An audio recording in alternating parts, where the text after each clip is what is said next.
You guys know who we're going to be talking to? Waiting to accept a request. Go ahead, my friend. I've sent the request. Ha Let's go. ha. KJ, how's it going, man? What up? How's everything? Can't complain. We're getting good weather. It's golf season. There's nothing to complain about anymore. Medicine Hat here. Where are you at? I'm out here in Airdrie, Alberta, just north of Calgary. Okay. So what is like? Are you still going into the school full time and 8 hours or whatever there every day, or what's it like for an educator these days during this really weird? Like, what are you doing? Spending all your time doing?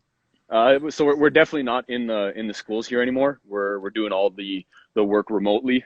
Um, for myself being a phys ed teacher, it's still all from home. It's just whether it be Zoom meetings, Google Hangouts, emails back and forth with the kids.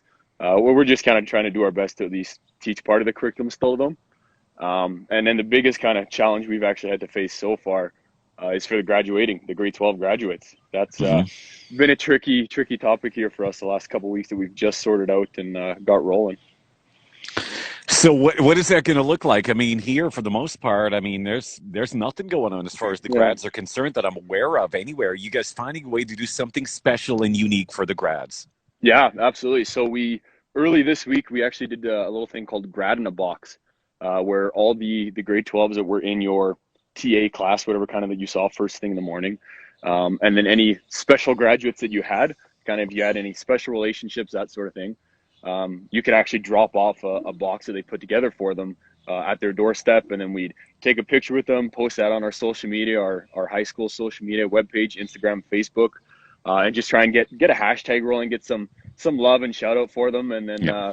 we actually got like a whole big video montage that we're going to put out on the supposed graduation day, and kind of have that as an online graduation and do the best we can for them to try and make it still a special day, even though that it's not near the same as it would be, right? I mean, hey, we all went through that 12 or 13 if you count kindergarten years of school and I mean, I don't know what it like where did you graduate from? So I graduated in Winnipeg, Manitoba, Yeah. all the way back in 204 area code. I couldn't imagine not having any kind of celebration at the end of all of that. I mean, that's like 12 years of pent up excitement right there, you Yeah, know? Yeah. 100%. And a lot of it when it kind of all ended, it was basketball season was right at the bridge with playoffs and provincials going on, and then you had your spring sports, the track, the rugby, all that kind of stuff, and it just shut down. So it's kind of a shame. Like nobody in especially in high school, grade 12, that's an experience you don't want to ever have to go through or live through. It's bad. The pain for Exactly. them is ridiculous. I envy So was this your rookie year as a teacher then or it. year two? Absolutely, it was that second time come around being a rookie, just like first year freshman and Medicine Hat, and same kind of deal out as a teacher. Your department teams make sure to know, hey, you're the rookie in town. You got a little bit extra to do. What were the big eye openers as far as year one of your education career? Was there anything that simply just was not what you expected at all? I wouldn't say there was anything that I didn't expect. I think just the biggest eye opener was, they talk a lot in teacher education world at the college and wherever you may be, a lot about building relationships with kids, Yep. and that I think actually is even more amplified when you're actually there of how much those do really mean, Yep. especially at a high school level when you're a younger guy or lady and you're into sports and you're in the athletics, like a whole bunch of kids just gravitate towards you, and it's really cool to be able to be that role model for them and kind of lead them, show them the way, and then be that guidance for them as they head on into what the young adult world becomes. Yeah. You know, thinking back, especially in middle school and even in high school, we all have a story of a teacher that absolutely snapped, that lost their mind for whatever reason at all. Like for Yeah. me, for example, for me, again, I remember it. It was grade seven phys ed class, and it was Mr. Myers, and he kind of had a reputation of being pretty stern, right? And this one guy, he was the class clown, Marcus Tessum. We were getting ready for phys ed, and we were just doing the stretches, and he farts really, and Mm. Mr. Myers got so angry. He literally kicked him in the butt, like right out of the gym. And the rest of us were like, whoa, that is a short fuse right there. I had no idea. Have you had a short fuse moment or you snapped a moment at all so far in year one? Um, Not in a classroom in the teaching part of it. Okay. Definitely in the coaching realm of it with my basketball team and in some training circumstances. Definitely have I've come to those moments where we've snapped on each other, sort of thing, whether it be towards a player, but it's again, that's all in just competitiveness and wanting the best out of each other. But definitely in the classroom, I've had some experiences that you mentioned there, talking about. There's been Yeah. some slips and slides that happened from some students. So Yeah. All right. So let's talk a little bit about your time with the Rattlers. Correct me if I'm wrong. I know 5 years. You had two coaches during that time. Did you not? Was it Craig and then Rich? absolutely, yep. For the first 2 years, 2.5, it'd be Craig Price, and then the last 2.5 years was Rich Humphrey. What was the difference between the two regimes, if you will? I think with Rich, he was just a heck ton more of a player's coach. He was really even when he was part of his as the assistant when Craig was around, just the passion, kind of dedication, commitment. You know, he brought in that same energy that you almost would as a player in that same Hmm. sense. So it really felt that connection in that sort of sense. And for him being, I want to say a younger side of the coaching, when you look at ACAC as a whole, he brought a whole lot of knowledge to the game for someone that hadn't been at that level of coaching yet. And then Craig, for me, I think I was new to the league, and I was still learning a whole lot about kind of the next level of playing collegiate basketball. Hmm. So I was just kind of being the sponge, just nod your head, yes, do what coach says. So as for his side of coaching stuff, I can't quite comment too much on that regard. Yeah. What is it like nailing a 3-pointer in college basketball? Like, okay, picture it now. You know, last minute of the game, you're down by a couple. You know, you get the ball, you put it up, you got a good feeling. You're like, I'm hot. I got this one. You put it up, and then you nail it. What is that feeling like? There's probably nothing better, right? I'd say it's definitely a different feeling when it happens in the snake pit, especially during the years that I played.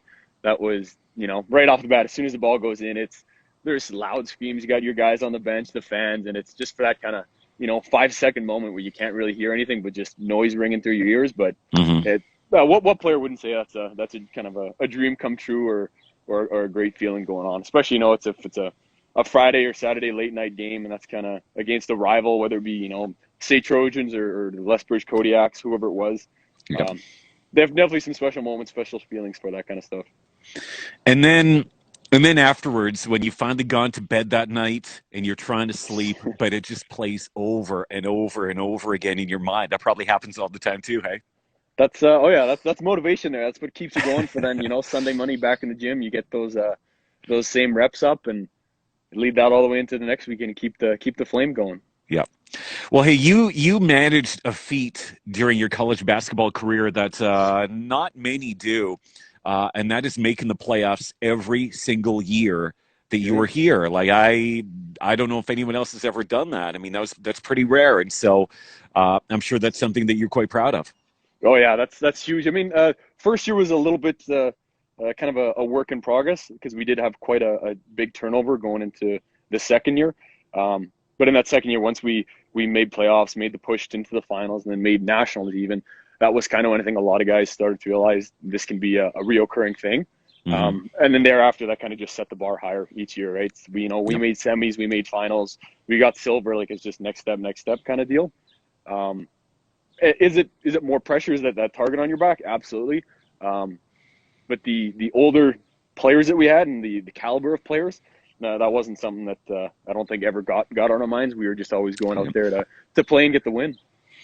And towards the end, you had the Brazilians on the team, and you guys just had a team that you seem to really like each other. That is not always the case. I mean, sometimes, there's teams where you can tell that there might be certain little clicks or whatever.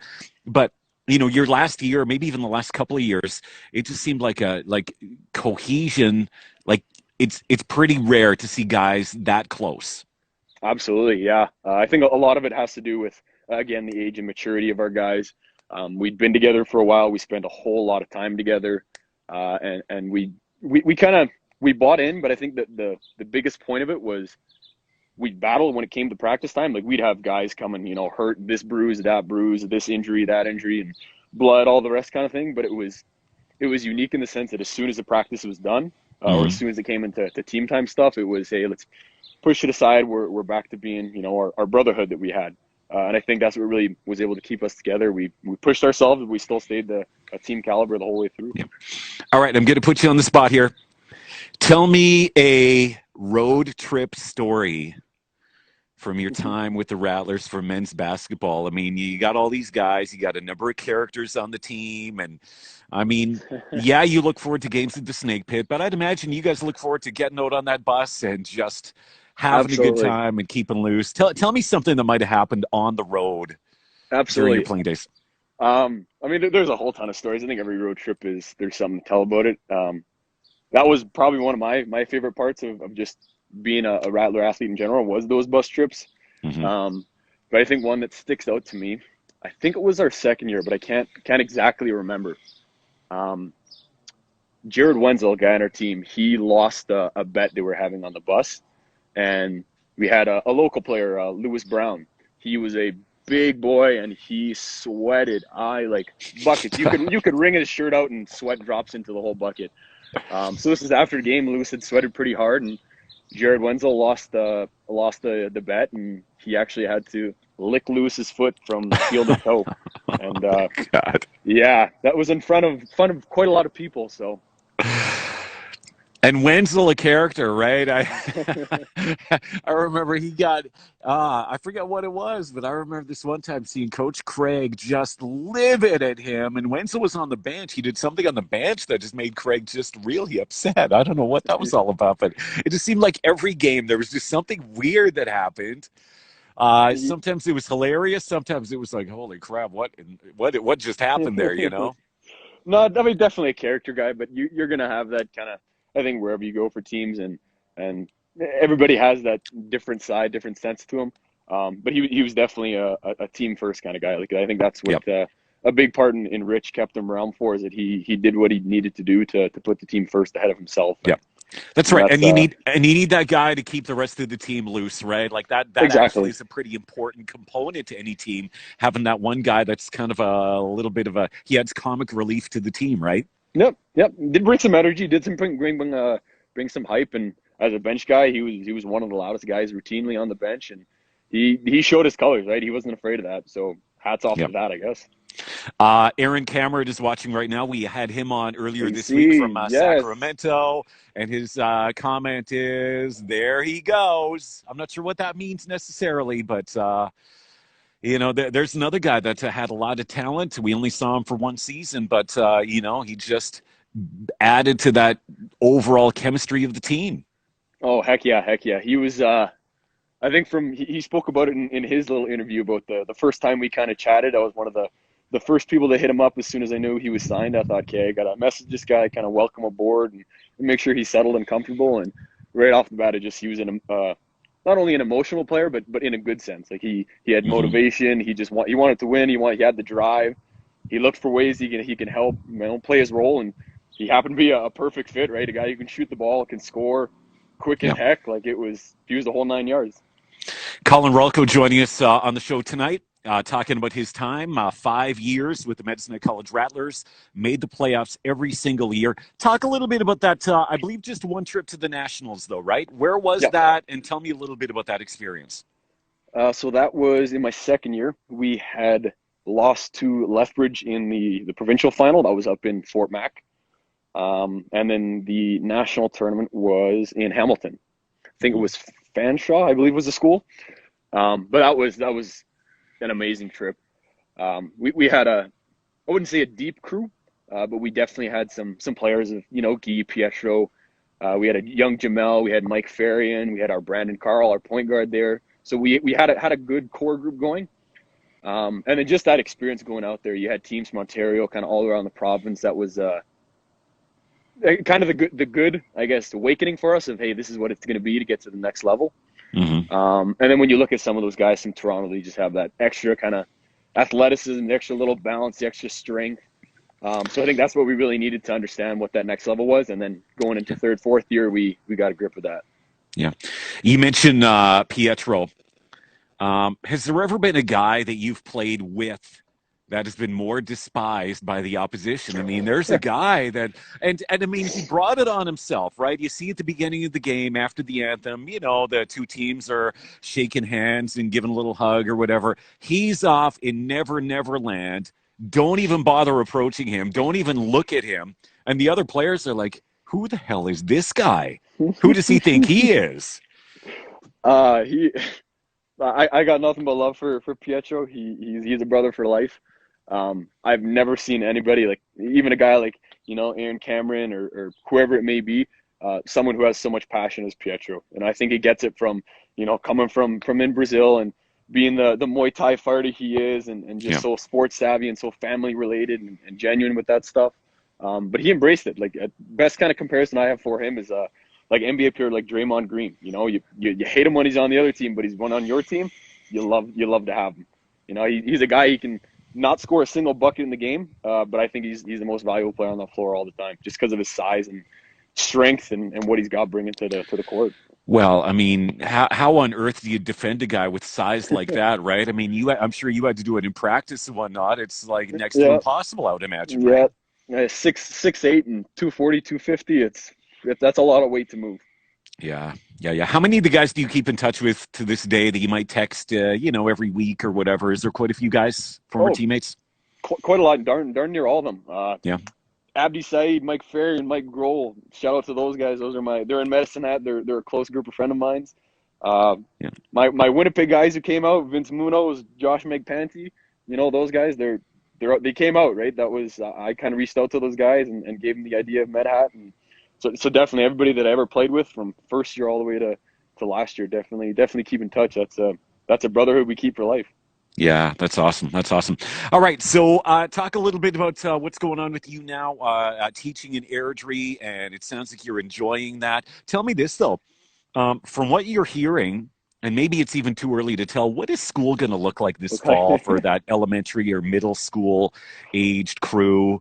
I know I've got two boys, and they're like, Dad, we just want it to be normal again. We want none of this distancing garbage. We just want normal. Is it going to be Yeah. normal? What do you Oh, think? I knew you were going to ask this question, so I made sure I had some answers for that. Okay. But I think definitely teachers, students, parents, in the biggest part, they want it back to normal too as well. Yep. I would agree with that. I think that's the best way. And I know we as teachers don't feel the same way teaching when it's online. But I think we're waiting really on Alberta Health Services in regard to what we can move forward to, what we have as restrictions lifted or not lifted. So the three possible situations at this point are continue with online learning, go back to school but have restrictions, whether that's half the students in, or Monday, Wednesday a group come, Tuesday, Thursday a group come, or it's straight back to how we normally do. But I think none of that information is going to be really confirmed until August. Yeah. Well, fingers crossed, on behalf of my kids. I mean, I know that they don't like what's going on right now at all. They're Yeah, bored out of their minds. We're trying to keep them busy and so on. But I mean, it's not yeah. a fun time for them. And so we I definitely think feel for them. the neat thing with that though is I think there's a little bit more appreciation going on now for teachers in regards that we're doing this all day out of genuine of our heart for caring for the kids and having to teach them. And I think it's as I said, a kind of a good wake up call for a lot of people that recognize how much effort we put into this stuff. Hmm. It's awesome. Somebody commented, and I don't know who it was. They said, "Hey, Splash Brother." I've heard that before. What is a Splash Brother? Splash What does that Brother. mean? So I think that was coined from Steph Curry, Klay Thompson with the Warriors. But it's just Yes, when you got two duo guards, two duo wings together, and they're just guys that can't miss shots from the 3-point line. And that's exactly. that's that's who I had. Many Splash Brothers: Aaron Cameron, Mike Grohl, Jamel Slack. Man, I had a lot of Splash Brothers Yeah. in medicine that time. So I'm just looking at all the people watching this right now, and I'm just going to say the name, and you can give them a shout out or tell me what it is about them that you'll always remember. Thomas Laxdal. Tommy Laxdal, he was another Splash Brother of mine. That's I played with his brother Jacob too in second year. Okay. Um, Thomas is back up in Edmonton now. He plays for Concordia, but definitely shout out Thomas Laxdal. days we had in Edmonton, came and visited him a couple times over. I think it was just after Christmas break. We had a road trip up there, and hey, Thomas Laxdal is one of my very good friends. Okay. Mason Flegel says, who were your favorite fans to get you hyped up? Okay. I assume he's Ooh. talking about himself, maybe. I don't know, but uh, yeah. I don't know if it'd be one specific person, but I think just a combination of volleyball, basketball, the guys and the girls side. You know, when we had the Yeah. home games, um, ridiculous how crazy they were. Like it was that drove us a lot in those home games. Yep. But then shout out to the girls basketball team when we had away tournaments. I think it was my first year when we were out in Red Deer for playoffs. They came all the way up and cheered us on in those games and found hotels, stayed overnight. Yep. I think that's just a cool, unique part. You know, everybody loves everybody. They want everybody to do the best in their sport. Yep. What is, and I confess I haven't been to too many opposing courts in the ACAC, but what are some of the other game experiences like in some of the other schools? Would you say that for the Rattlers we have one of the best ones Oh, by by without by question? far, Yeah. without Okay. question. I talk to guys here in Calgary that played in the ACAC or still play, and they say, "Hey, man, when we had to go in a game in Medhat, we were scared.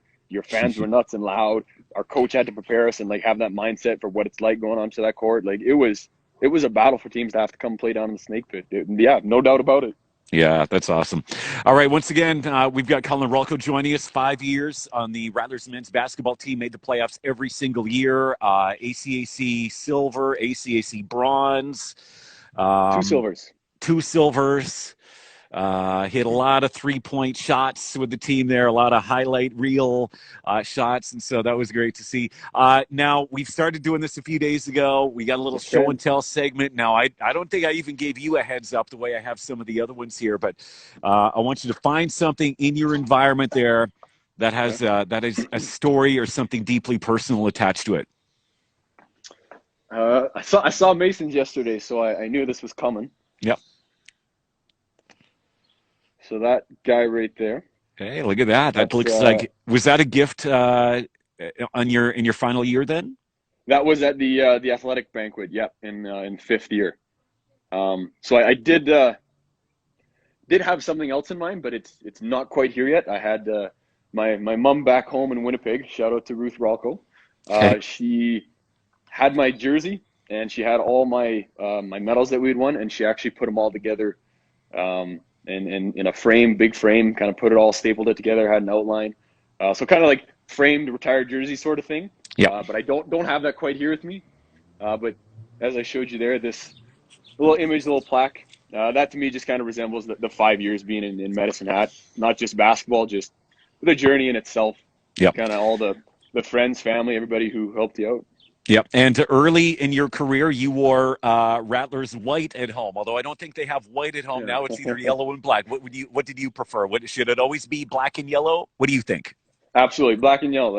That's the colors of Rattler Nation, right? You got to keep it that way. And when we made that switch over to the white or from the white and black to the black and Yep. yellow, I think it was myself and Megan Getz. The two of us helped Terry, Patrick out with creating those jerseys. So that was pretty cool, pretty special to build those jerseys for the next 2-3 years we had them.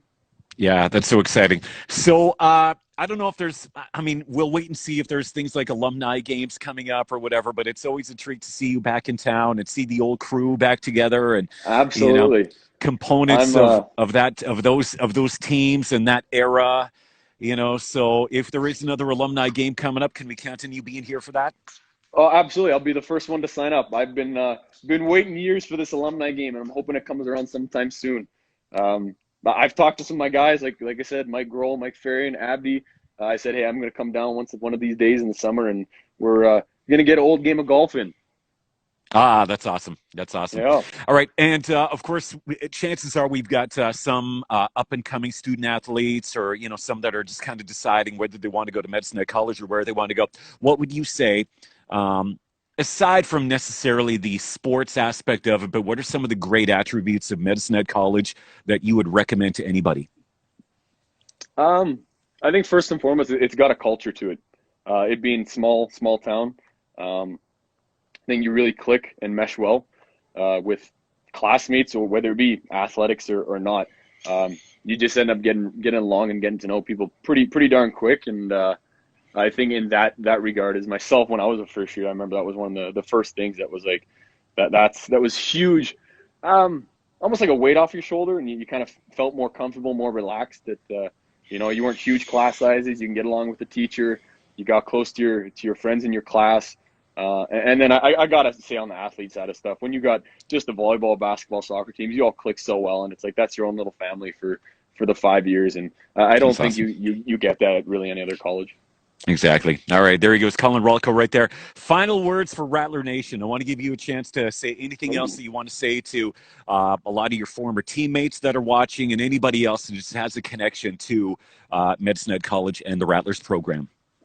Sure. I got to shout out all my guys again, from Vince Munoz, Josh McPanty, and Abdi, Mike Farron, Mike Grohl, all the volleyball guys, Tyler Olson, all the soccer guys from top to bottom. We're brotherhood for life. I kind of really tried to get that going with our basketball guys at least, and that's something that stays to me forever. That no matter how long we were teammates, that truly sticks to me in my heart. That's something I believe in and value. And aside to that, leave on the note: are the habits you have today on par for the dreams that you have for tomorrow? That's awesome. That's awesome. All right. Have a great summer. All the best to you in your teaching career, and we can't wait to see you back here sometime very, very soon. All right. Awesome. Thank you, KJ. Have a good one. All right. Take care. There he goes, Collin Ralko, Medicine Ed College Rattlers men's basketball. 5 years with the team, lots of highlights, and just a really exciting era during that time for Rattlers basketball. All right, guys, that's it for tonight. Have yourself an incredible evening. All the best. Stay safe. And keep in mind that we're going to keep on doing this all summer long. So, student athletes, coaches, alumni, hit us up. Get a hold of Patrick, send him an email, let him know that you want to come on the show. You got stories to tell. You want to give shout outs to your former teammates and so on. We'd love to have you on the program here to hang out with us for a little bit and just kind of share a little bit of that Rattler passion. All right. Take care, guys. All the best.